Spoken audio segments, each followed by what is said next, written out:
week you want to practice circle of fifths with left hand. I want you to think about the direction, how it goes.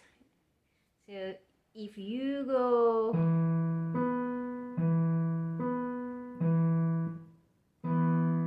up and up, go to higher note,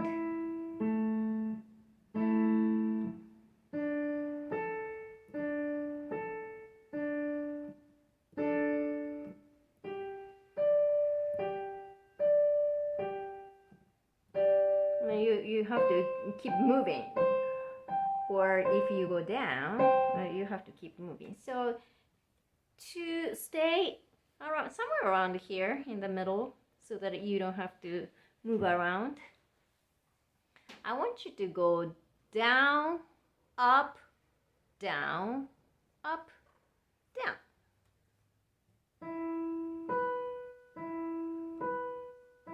Go down to A.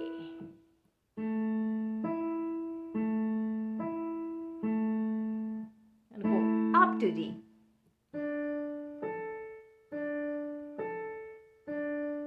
And go down to G. Just go zigzag. Go up to C. And the next one, go down to F.